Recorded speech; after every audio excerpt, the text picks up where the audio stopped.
I would start this with a gag about how there's nothing worth saying about Street Fighter: The Legend of Chun-Li, but I'm going to be talking for like 20 minutes straight. So here we go. Street Fighter: The Legend of Chun-Li, a massive failure of intent.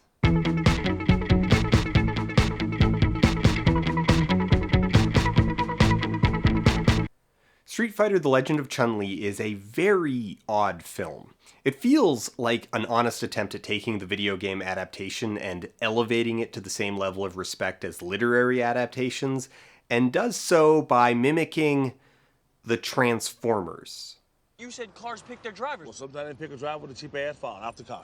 Now, this isn't to say that the literary adaptation is inherently high class. There are definitely greater and lesser adaptations out there. On one hand, you have adaptations like Annihilation that, while not strictly faithful to the original text, capture the spirit of the novel in a way that takes advantage of the change in medium. And on the other hand, you have stuff like Earthsea. Did you see those red markings on the side of its Yeah, head? it's very attractive. I've read about a dragon once with markings like Oh, those. fascinating. You tell me about the fire one night. Wait a minute, red markings? Like the dragon that ravaged Tavnor? That's the one. You remember its true name? The one to bind it.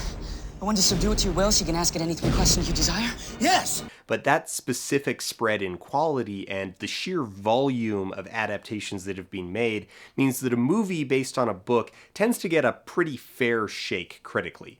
The presuppositions created by the phrase based on the best-selling novel are broadly neutral, trending towards positive. The same cannot be said for the phrase based on the hit video game. The pursuit of the respectable video game movie has remained elusive, but boy are studios still trying. Tomb Raider and Assassin's Creed would be the most recent failed attempts at securing some prestige, but let's roll back a decade. It's 2009. The PlayStation 3 and Xbox 360 are hits, and high-definition gaming is no longer next-gen. It's the standard. Blockbuster video games are investing more and more in narrative. Genres that would have previously done little more than pointed the player in a direction and just said, yeah, just shoot the dudes in red, are expecting to have a campaign laden with pathos, melodrama, full voice acting, and mocapped facial animation. Simultaneously, so-called nerd culture has surged into the mainstream, with the better part of the decade being dominated by huge geek franchises such as Harry Potter, The Lord of the Rings, Star Wars, and Transformers dominating the box office and, to a large degree, the cultural zeitgeist itself. In 2009, Capcom tried to capitalize on this apparent respectability by turning Street Fighter into an arty crime drama by copying the Transformers. It did not work. And I love this job. While the dramatic qualities of Michael Bay's 2007 Transformers have been the subject of endless ridicule and criticism, the spectacle still resonated with audiences, and those box office profits definitely resonated with investors. From aspect ratio to color palette to story structure, everything about Legend of Chun-Li is the budget-friendly version. Same aspect ratio, but using spherical lenses instead of expensive, troublesome anamorphic lenses. Same color palette, but in broad-washed tones instead of an expensive frame-by-frame color grade. Same plot structure, with a superfluous troop cop B-plot that only collides with the A-plot at the very end. It's actually kind of unsettling the degree to which Legend of Chun-Li is clearly cribbing from Michael Bay's notes, all part of an attempt at coding itself as a real movie. It even aspires to a similar weight and intensity, not just action, but capital D drama, which brings us to the other primary influence, Ang Lee's Crouching Tiger.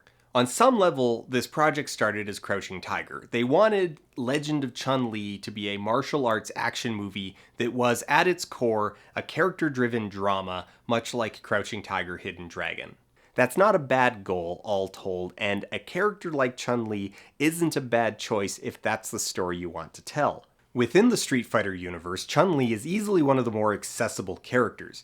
She's a martial artist who works for Interpol, she's out to avenge her father's death, and that's about it. Unlike a lot of other characters from the games, you don't have to exposit a deep mythology, explain magic powers, or introduce dozens of other core characters in order to tell her basic story. It is a straightforward origins and revenge plot which frees you up to really focus on, well, character and story. A good cue to the dramatic intent of the film is in the specifics of the editing. The movie starts with a glory shot of the Golden Gate Bridge, which pans over to kid Chun-Li playing piano and her father watching proudly while adult Chun-Li narrates over top, ruminating on her childhood dream of being a concert pianist. This moment lasts almost a minute and has only 2 edits for a very quick insert. From there, the film cuts into a much faster paced sequence of aerial shots of Hong Kong, and the music changes from relaxed piano to tense electro rock. Both the editor and the cinematographer are working to bring us into Chun-Li's emotional space. They want us to share her viewpoint and understand the contrast in her life, the peace and serenity of her early years in San Francisco versus the uncertainty and chaos of Hong Kong. This is solid, fundamental filmmaking. So what's the problem? Oh boy, is the script terrible. That is not the only problem, but if we were to point to a singular core issue, that's what went wrong with Crouching Pianist Hidden Street Fighter. The script sucks. The performances leave a lot to be desired, but it's hard to give a powerful performance when the script consists of gems like this. My father was an important businessman. Your father was a very well-connected businessman. Christian Kruk sounds like she's reading a bedtime story to a 3-year-old, which, yeah, sure, a great way to really elevate your video game movie is to condescend to the audience like they're actual children. Sure, yeah. With my mother gone, the path in front of me was empty. I couldn't help feeling like I was being led somewhere new. I'm actually willing to bet that this voiceover, like many a terrible narrator past, was a late addition once they realized the plot was not particularly compelling on its own merits and audiences were having trouble following the setup because it's boring. However, Kruk's condescending narration is not the least of the script's problems. For some brevity, let's just make it into a list of major flaws, though I'm not going to be able to get to all of these. 1. Terrible dialogue. 2. Villain with unclear goals and motivations.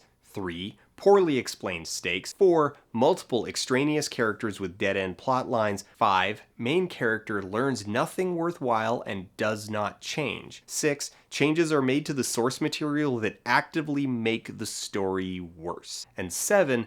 Inconsistent moral core in a movie about doing the right thing. And that is the bottom line that we're going to dig into here. This movie sucks because the script is terrible. Let's talk about that plot, shall we? As a young child, Chun-Li wants to be a concert pianist. Her family moves from San Francisco to Hong Kong. She is taught wushu by her father.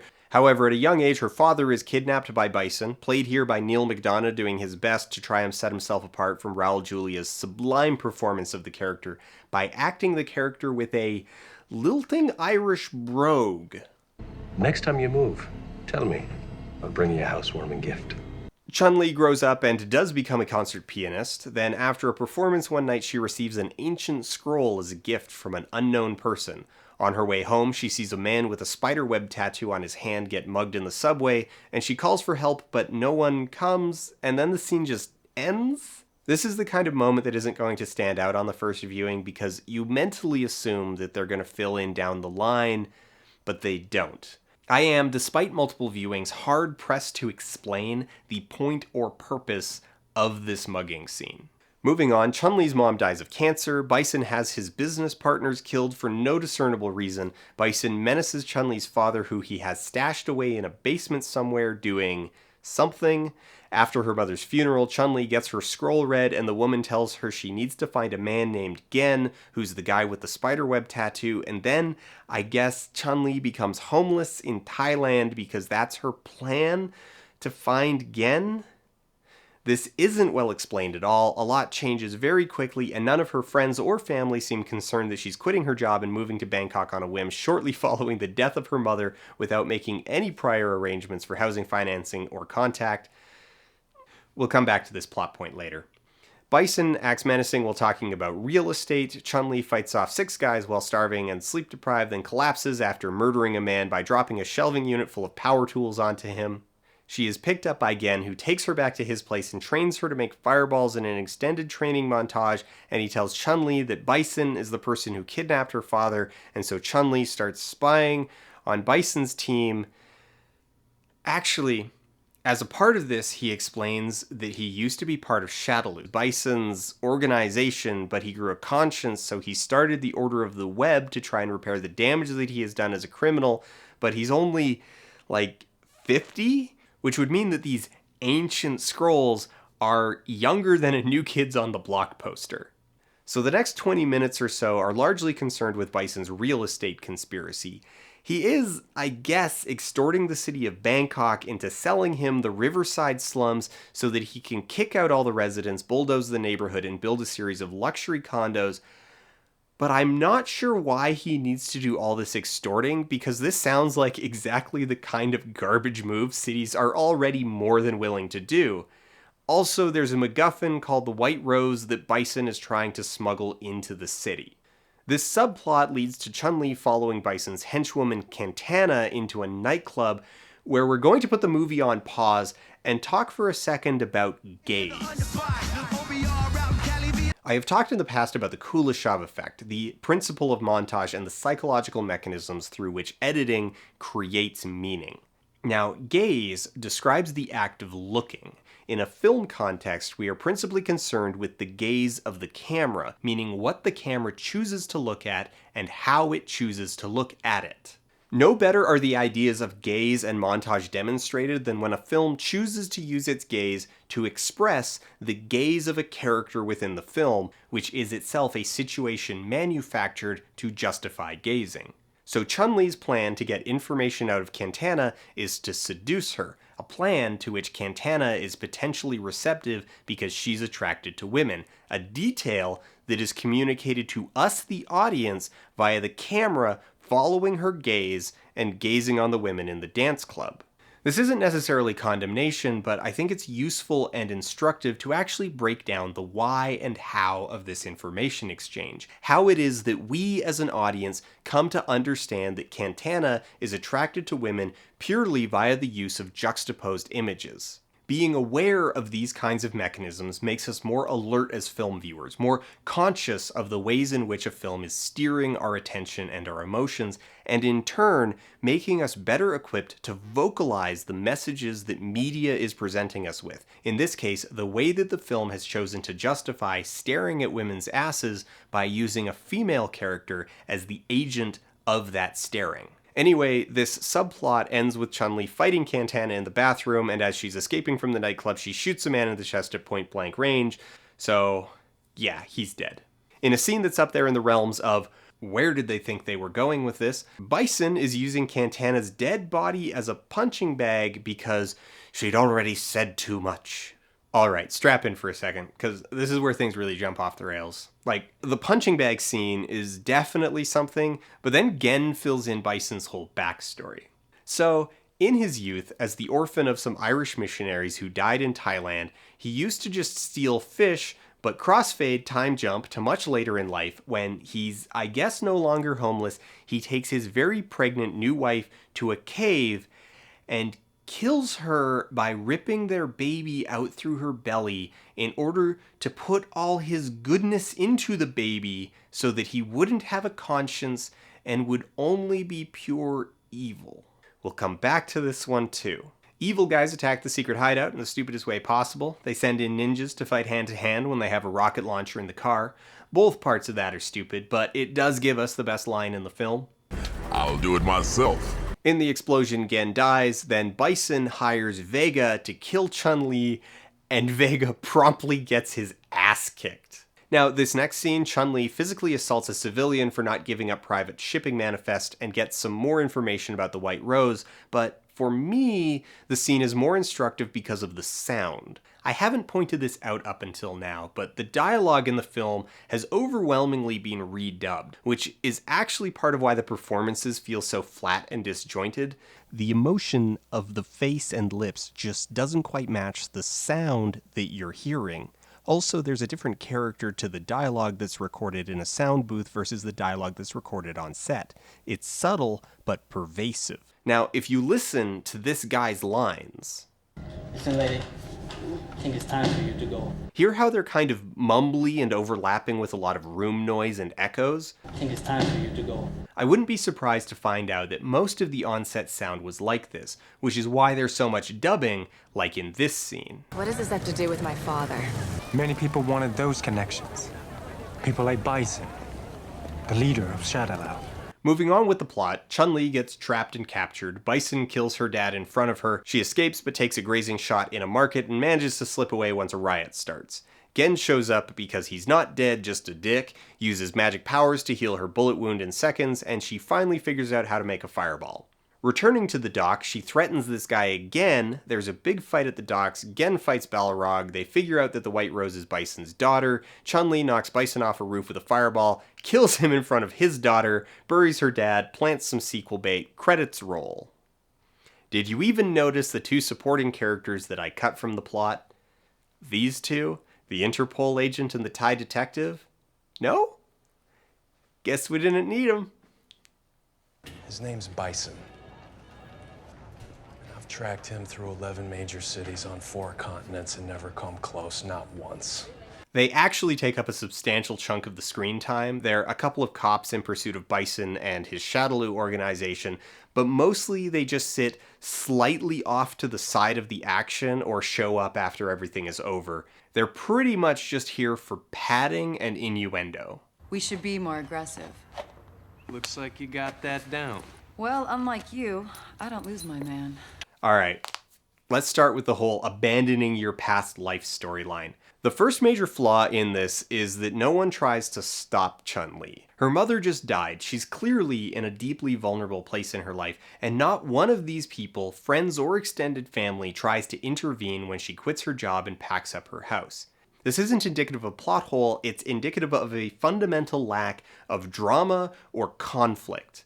And this all ties into another issue. She doesn't actually abandon everything.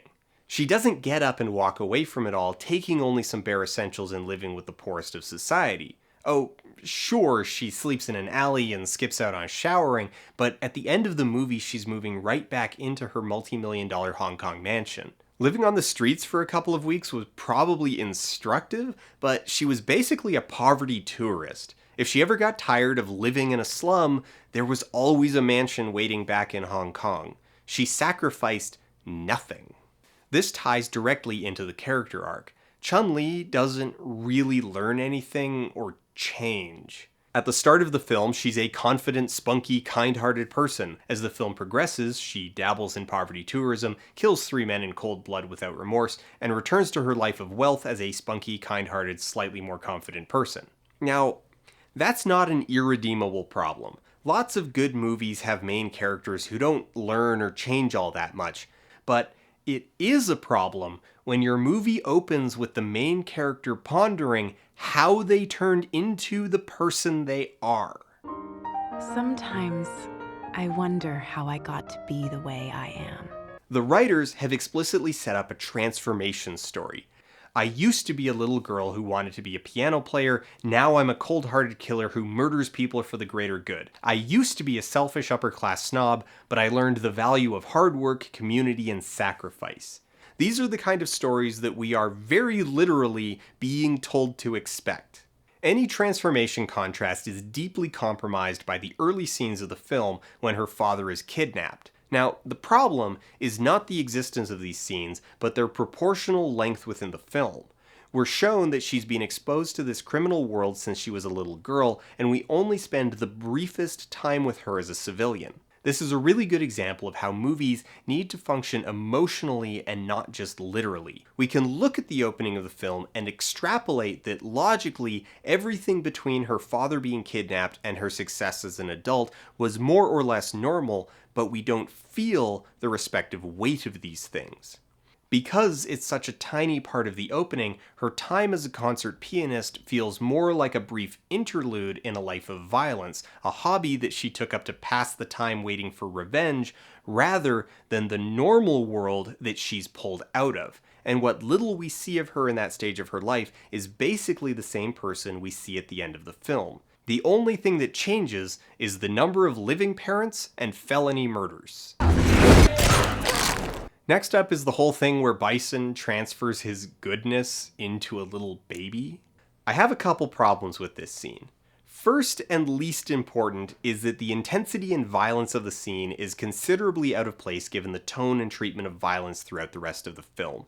It's an extremely jarring kick the dog scene that's meant to show the audience just how evil the bad guy is, but I think it becomes less effective because it's so relatively extreme. It's such a sharp break from almost everything else that it pulls you out to a place where it stops being the actions of a character and becomes the decisions of some filmmakers. You're not thinking about the moment and its place in the emotional tapestry of the movie, you're thinking about why the people who made this made it the way they did. The only other scene that comes close is where Bison is using Quintana's body as a punching bag, while everything else is sanitized, bloodless fantasy violence. Beyond that is the implications of this scene on the metaphysical world of the film. So, first, things that happen in movies don't need to be true. Like, characters can believe something without that thing being diegetically factual. It's one thing for this myth to exist, for Gen to tell Chun-Li this mystical rumor that he heard, but it's effectively confirmed later in the film that his daughter is, in fact, the vessel holding all the goodness of his soul. This means that in the world of Street Fighter, good and bad are tangible products that can be transferred from one person to another. While the implications on free will and morality are staggering, most importantly, it does nothing to actually improve the story at all. It makes Bison less comprehensible. It doesn't make his goals any clearer. We still have no idea what he's up to, what he's doing on a day-to-day basis, and what his end goal is. It actually makes it worse. By offloading the explanation onto supernatural evil, the screenwriters fall into the trap where the villain's actions are tautologically justified by them being the villain. It's fine for melodrama. Raul Julia understood that. The day Bison graced your village was the most important day of your life. But for me, it was Tuesday. But Legend of Chun-Li is trying to take itself seriously. There's one thing I learned in the slums. When people are hungry, there's nothing they won't do.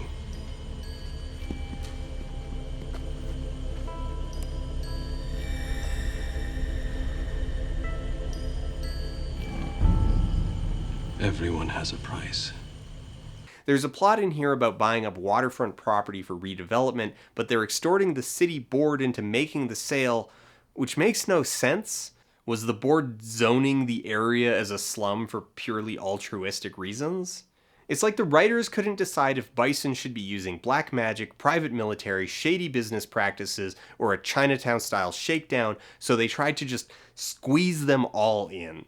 It's hard to care about any of them since the stakes are so vague. The people who live in the slums get kicked out, then vanish never to be seen or mentioned again, not that we ever really connected with them in the first place. The big showdown at the end with Interpol, Bison, and Chun-Li doesn't even have anything to do with the whole slum buyout anyway, and the plot line is never resolved. The only reason anyone cares about the White Rose shipment is because they think it might be a weapon, even though Bison's whole plan is pretty much just capitalism. To top it all off, the changes to the source material actively make the story worse. In her original incarnations, Chun-Li is alternately an undercover cop or an Interpol agent. Changing her from a cop to a concert pianist does nothing to raise the stakes or make the character more relatable. In fact, it makes the story hard to tell because you now have to justify all kinds of crazy crap that's super easy to handwave if she works for Interpol.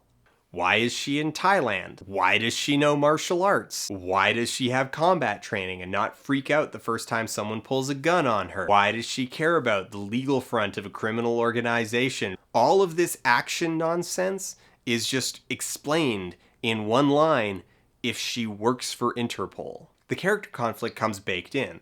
When she confronts Bison, does she stick with her training and let the courts bring him to justice, or does she extract revenge and kill him herself? When she meets Gen, does she stick with Interpol, with its superior resources but strict rules and expectations, or become a vigilante and join the Order of the Web? Instead, we're asked to believe that a concert pianist who learned kung fu as a kid is going to be willing to throw herself at a well-armed international criminal organization and not wind up as Jane Doe floating down the river. They wanted to legitimize the video game adaptation, and they screwed it up with an awful script. Every single problem with this movie comes back to the script. The characters frequently make decisions based on information they don't have because the script needs to get them somewhere. The villains are an indistinct mass made of every bad guy trope possible, resulting in an antagonist that's too confusing to take seriously, and entire chunks of the film are flat out useless to the story. The funny thing is that they failed so hard that even when talking about video game movies, a subgenre that is peppered with examples that plumb the depths of shoddy, hilarious, and hilariously shoddy filmmaking, that they made something most notable for how forgettable it is. You're not a schoolgirl anymore. Really, in all the agonizing over when video game movies are going to finally be good, we missed that they already peaked with Super Mario Bros. In 1993. Okay, look, how many Marios are there between the two of you? There's three. There's Mario and Luigi Mario. Mike! Help these Marios around the side.